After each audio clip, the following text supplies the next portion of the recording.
We have started with the biological nitrogen fixation process between rhizobium and legume.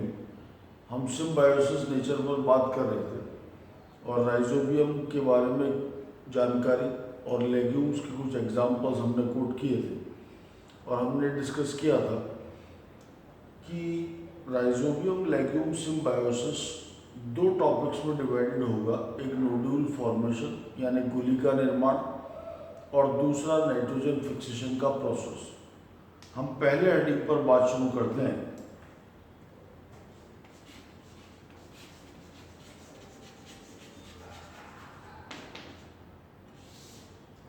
The nodulation process. Nodulation process में सबसे पहले plant इस प्रक्रिया को शुरू करेगा।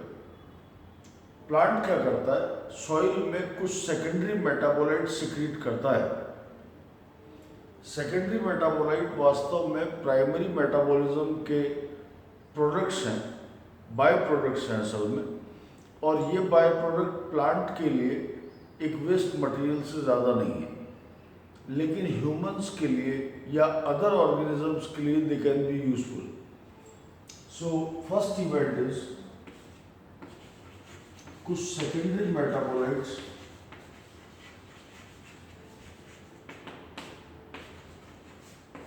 बाय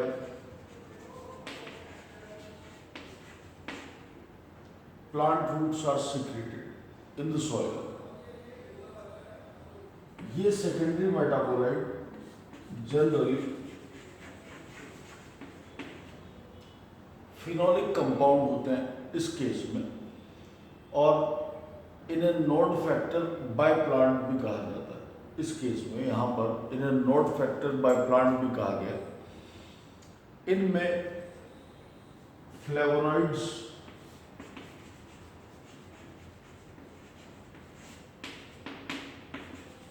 और बीटेन्स भी शामिल हैं जो प्लांट सिक्रीट करेगा। जैसा हमने कहा, प्लांट के लिए ये वेस्ट है, लेकिन बैक्टीरिया इसे as a source of carbon use करते हैं। ये सोर्स ऑफ कार्बन है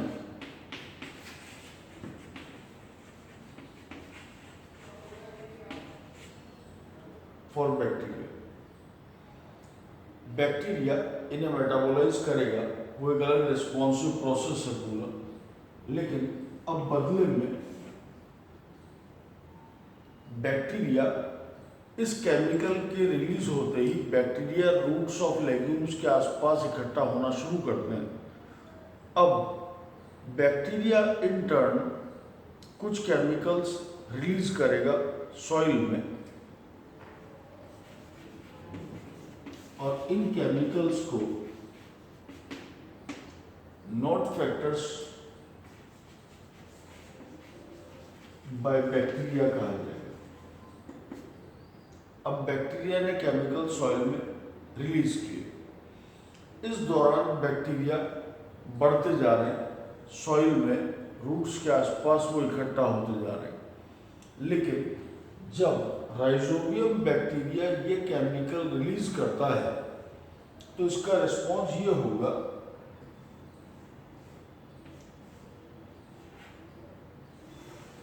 कि जो प्लांट का रूट हेयर है,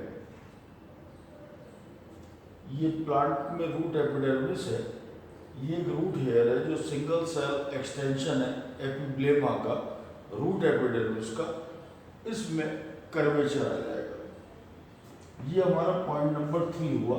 पहला पॉइंट प्लांट का केमिकल, सेकंड पॉइंट बैक्टीरिया का केमिकल, और इस केमिकल के रिस्पॉन्स से रूट हेयर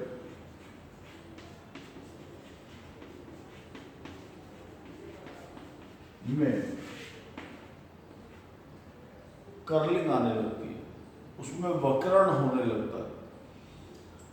कर्लिंग का हो जाना लगभग तय है कि ये काम राइजोबियम नाम का बैक्टीरिया ही कर रहा है। लेकिन फिर भी इस रिलेशनशिप में अब तक हमने देखा कि एक केमिकल प्लांट ने बनाया, एक केमिकल बैक्टीरिया ने बनाया, और उसके रिस्पॉन्स में कर्लिंग ऑफ रूट हेयर हुआ। लेकिन अभी भी बैक्टीरिया प्लांट सेल के अंदर एंटर नहीं किया है। वास्तव में इस रिलेशन में कन्फर्मेशन होगा। कन्फर्मेशन किस सेंस में होगा कि एक दूसरे की फिजिकल रिकॉग्निशन किया जाएगा। बैक्टीरिया ये पहचानेगा कि क्या ये वास्तव में लेग्यूम प्लांट है, और लेग्यूम प्लांट ये आइडेंटिफाई करेगा कि क्या वास्तव में ये राइजोबियम लेग्यूमिनोसेरम ही है। इसका मैकेनिज्म कुछ ऐसा होगा कि पहले प्लांट एक केमिकल रिस्पॉन्स देगा, फिर से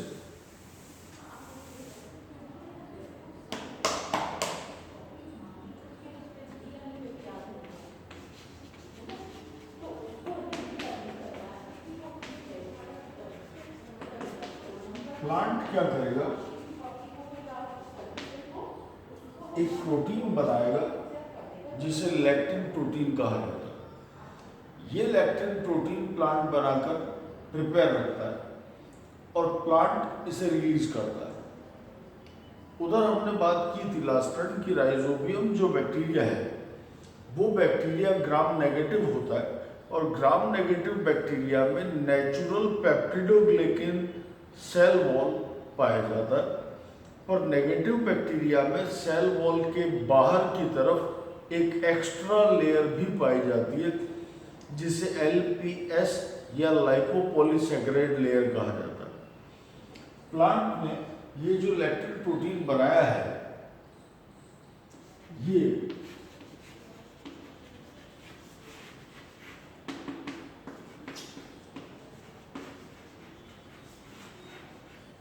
इस LPS लेयर को आइडेंटिफाई करेगा। जैसा हमने कहा LPS क्या है, लाइपोपॉलीसैकेराइड लेयर है। इस लाइपोपॉलीसैकेराइड लेयर को बैक्टीरियल सेल पर जो पाई जा रही है, प्लांट का लैक्टिन प्रोटीन से आइडेंटिफाई करेगा।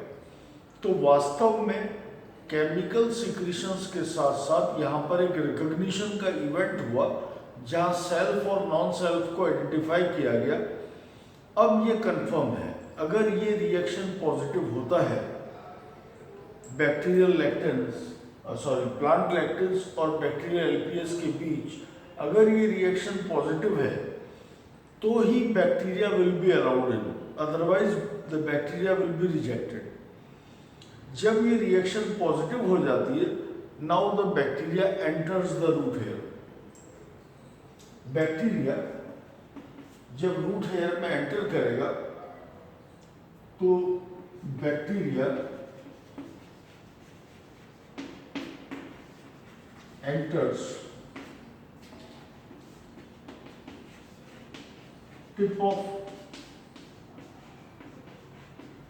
root hair, यानी बैक्टीरिया रूट हेयर में हर किसी जगह से, हर सरफेस से एंटर नहीं कर सकता, वो सिर्फ इसकी टिप से एंटर करेगा। ये भी प्लांट सेल का एक बेसिक है कि प्लांट सेल वॉल पेक्टोज और सेल्यूलोज का बना हुआ है, और इनमें से जो पेक्टोज है वो वाटर सॉल्युबल होता है। तो जैसे जैसे वो सॉइल वाटर के कांटेक्ट में आता है वैसे वैसे पेक्टोज सॉल्युबलाइज होने लगता है, पर्टिकुलरली रूट हेयर के टिप एरिया से। ये पेक्टोसेल्यूलोजिक सेल वॉल थी इसकी, और यहाँ से जब पेक्टोज सॉल्युबलाइज हो जाएगा, so what remains is cellulose only. So tip of the root hair जो होगी, इस tip of the root hair पर सिर्फ थिन सेल्यूलोज वॉल पाई जाती है। ठीक, इसी वजह से बैक्टीरिया इस थिन सेल वॉल एरिया से अंदर की तरफ एंटर कर जाता है। एंटर करने के बाद वो कहाँ जाएगा, वो अंदर जाएगा साइटोप्लाज्म ऑफ बैक्टीरिया में, और यहां पर जाकर व्हाट इट फॉर्म्स,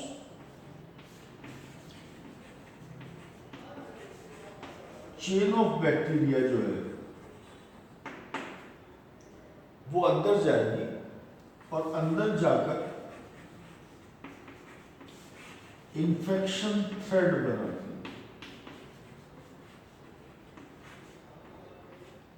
जिसे हिंदी में हम संक्रमण तंतु कहेंगे, उसका निर्माण होगा। वास्तव में ये सिर्फ चेन ऑफ बैक्टीरिया नहीं है। जब बैक्टीरियल सेल्स चेन की फॉर्म में रूट हेयर के टिप से एंटर करती हैं, तो थियोरेटिकली वो सेल वॉल को पार करके, प्लाज्मा मेम्ब्रेन को पार करके साइटोप्लाज्म में आएंगी, पर सीधा साइटोप्लाज्म में एंट्री नहीं हो रही। एक तरफ बैक्टीरिया चेन की फॉर्म में अंदर आ रहे हैं, बैक्टीरियल सेल्स अंदर एंटर कर रही है रूट हेयर में, पैरेलली रूट हेयर में एक रिएक्शन चल रहा है। रूट हेयर्स में जितना एंडोप्लाज्मिक रेटिकुलम और गोल्जी कॉम्प्लेक्स है, इनकी वेसाइकल्स प्लांट सेल के गोल्गी और ईआर के जो वेसाइकल्स हैं, वो फ्यूज होकर एक बड़ा सैक लाइक स्ट्रक्चर बनाते हैं।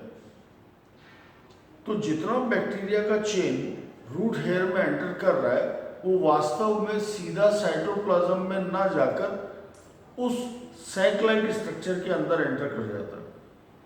तो वास्तव में जो इन्फेक्शन थ्रेड वर्ड का हम इस्तेमाल कर रहे हैं,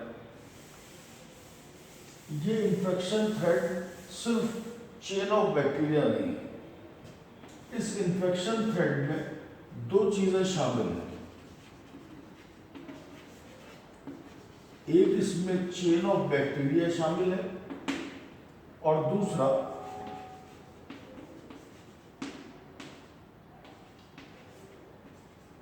कुछ वेसाइकल्स हैं जिन्हें गोल्गी और ईआर ने प्रिपेयर किया है। ऐसे कॉम्बिनेशन को कलेक्टिवली इन्फेक्शन थ्रेड कहा जाता है, जो बैक्टीरिया और प्लांट दोनों ने मिलकर प्रिपेयर किया है। ये इन्फेक्शन थ्रेड एंटर किया है रूट हेयर में, और ये इन्फेक्शन थ्रेड यहाँ से ग्रो करता हुआ end of the root hair तक जाता है। फिर से समझते हैं बात।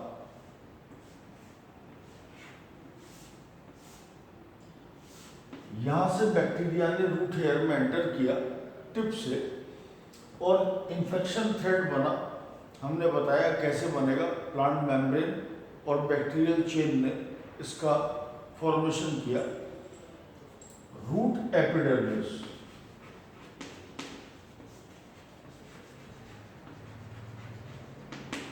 ये नजर आ रही है, और रूट एपिडर्मिस के अंदर की तरफ यहां तक ये आ गया। इससे आगे का प्रोसेस क्या होगा, हम नेक्स्ट एंड पर इसे डील करेंगे। Thank you.